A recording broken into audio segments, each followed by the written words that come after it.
Переходим к следующему слайду. Это традиционный слайд, где я показываю, что произошло за год.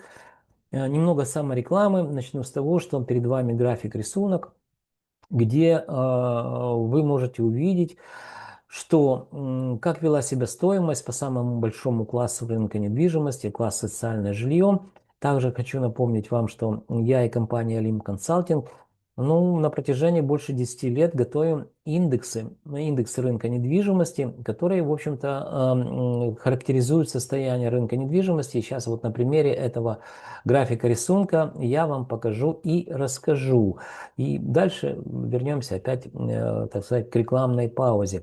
Итак, мы видим, что произошло за год с рынком жилой недвижимости. А точнее, рынок жилой недвижимости, класс социальное жилье, город Харьков, подорожал на 4,8% с какого-то перепуга.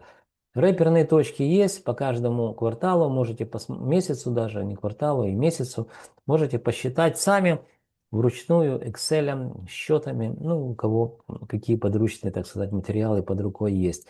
И вот смотрите, здесь внизу еще показываю информацию, да, индекс стоимости жилой недвижимости составляет единичка, запятая 0,48. Напомню вам, что индекс рынка недвижимости, это опять самореклама, это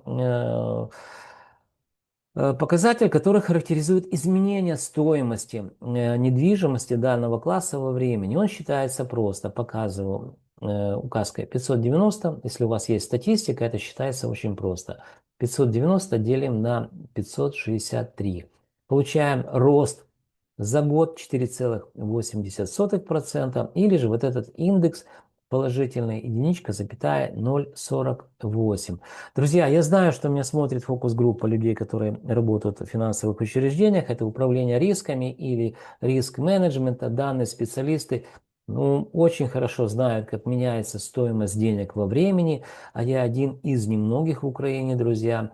И это не пафосные слова. Знаю, как меняется, что стоимость квадратного метра недвижимости по всей Украине, по всем сегментам рынка недвижимости. На примере рынка жилой недвижимости просто вам это демонстрирую. Поэтому люди, которые меня смотрят, вот это фокус-группа, люди, которые работают в финансовых учреждениях, это управление по рискам, риск-менеджменту.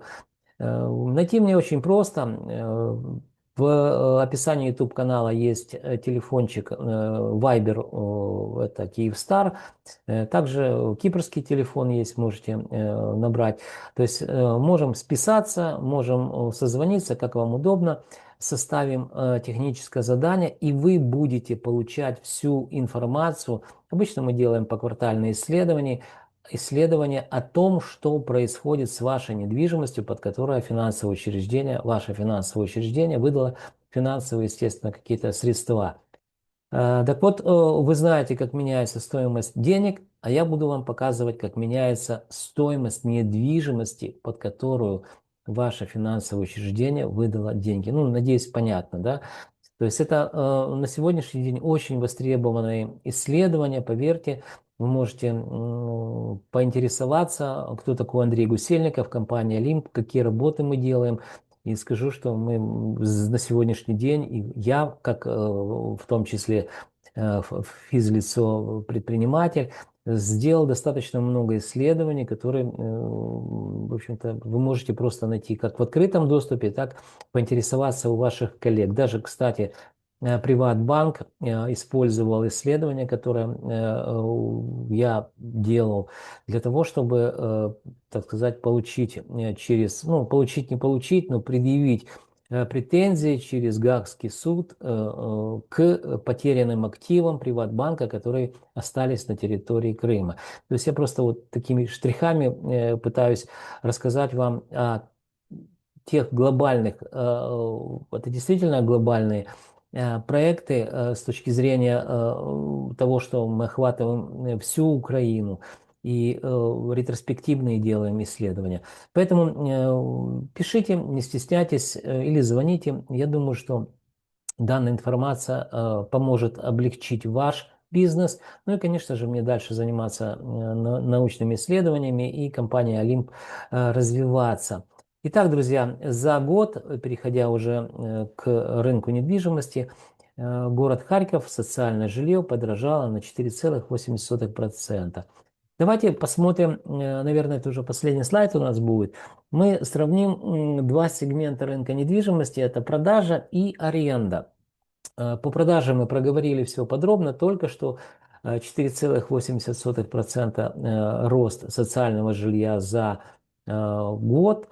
А вот то же самое жилье, социальное, друзья, уже в аренде. Внизу видим. И вот давайте Харьков, средняя аренда, и смотрим только в процентном соотношении. Но вот это, друзья, то, что я вам показываю, это, скорее всего, ну, люди, которые с экономикой знакомы, экономисты, да, они популисты. У нас же сейчас экономисты делятся, ну, ладно, не буду давать оценочные суждения, но я очень хорошо знаю, что люди, которые действительно в теме, они, увидя, что аренда, при этом, при всем, заметьте, я привел это все в долларах. Вторичный рынок продается за доллары, и аренда у нас в Украине это за гривну. Ну, так получилось, да, что аренда всегда это за гривну, но привязки к доллару. Поэтому я все вот это привязал к доллару и в долларах вам показываю. Так, в долларах за год аренда выросла на 6,19%. Ну, это, друзья, в самых, так сказать, фантастических мечтах инвестора, да, но он мог бы увидеть такую цифру. То есть стоимость по предложениям квартиры выставлена для продажи на 5%, а аренда на 6,19%. Ну, почему я так, как оно называется, с сарказмом об этом говорю, да, предположить можем ситуацию, когда у вас есть 10 тысяч долларов. Именно мы сейчас о долларах говорим. Если вы захотите получать пассивный доход и положите эти деньги на депозит в любой украинский банк, то вы получите всего лишь 1%. Ну, там где-то полтора, но, скорее всего, это будет 1%. Вот 10 тысяч, это за год вы получите 1%. Сколько это? 10 тысяч, подождите. Ну, короче, это 1000 долларов получается, да? Всего лишь, представляете? То есть это вообще ни о чем. Ваши деньги будут использованы финансовым учреждением, и в течение года вы получите, ну, буквально там не о чем говорить. А если вы приобретете недвижимость, ну, понятно, не за 10 тысяч долларов, но за 20 тысяч долларов в Харькове точно можно за 15 купить, то вы, сдавая его в аренду, эту недвижимость, вы будете получать 6,19, ну пускай 6%. Это не чисто операционный доход. Здесь надо еще вычесть, так сказать, убрать затратную часть, но все равно это просто, ну, супер большая цифра с точки зрения, еще раз, логики процессов. Да, прифронтовой город, стоимость квадратного метра растет, стоимость, ну, в данном классе жилья социальная, аренда также растет. Но, друзья, я все-таки предполагаю, что вот эта ситуация нездоровая с ростом в аренде однозначно вот больше там, ну, 6-7% это не может, просто не может быть в принципе. Да. Тогда бы, как оно называется, финансовые учреждения, банки, да, понимая, что аренда, так сказать, растет, они бы вкладывались в недвижимость, но они не хотят этого делать, потому что риски огромные. Поэтому, друзья, посмотрим, понаблюдаем, что дальше будет происходить с рынком недвижимости. Но я предполагаю, давайте сейчас я закрою уже показ слайдов, что с недвижимостью во втором квартале, можно говорить, я думаю, что о третьем, мы будем видеть снижение стоимости квадратного метра. То есть на примере первого квартала мы уже увидели, что стоимость квадратного метра снижается практически по всем сегментам, за исключением социального жилья.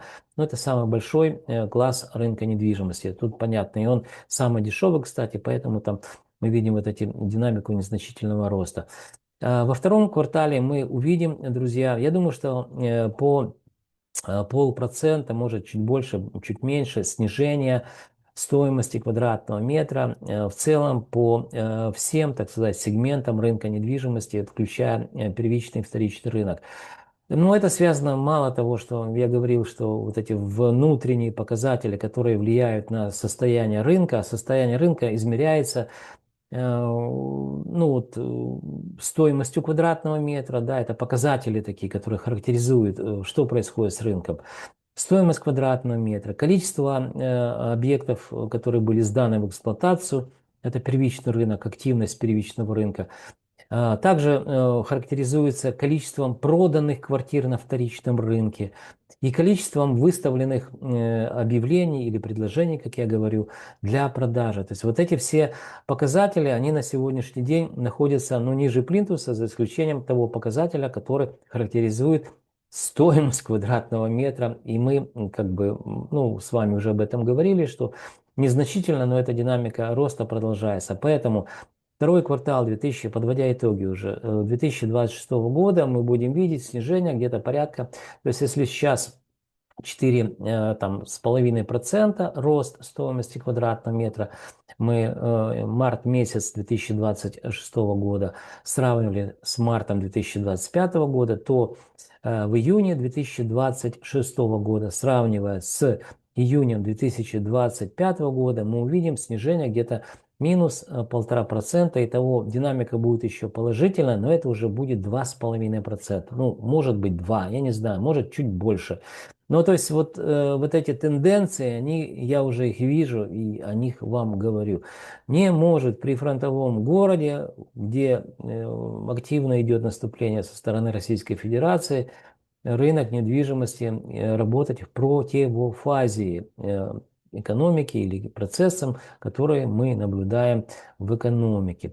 Друзья, ну время пройдет быстро. Запишу через месяц или через квартал такого же видео. Я записываю свои видео ежемесячно.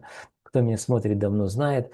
Ну а теперь вроде бы все рассказал. Пришла пора прощаться. Друзья, напомню вам, подписывайтесь на мое видео, на мой YouTube канал. Вы должны помнить, что я ваш скромный слуга. И компания Олимп Консалтинг готовим для вас ежемесячные обзоры рынка недвижимости Украины. Подумайте только по всем областным крупным городам Украины. И данная информация, ну, точно не даст вам заблудиться в каменных джунглях рынка недвижимости или будет путеводной картой в этих самых каменных джунглях рынка недвижимости. Друзья, еще раз подписывайтесь, пишите мне какие-то вопросы. Я адекватным людям отвечаю с удовольствием. Люблю общаться с умными людьми, поэтому лайки, дизлайки ставьте, пишите вопросы, я с удовольствием отвечу. Ну и до встречи в следующих моих видеороликах.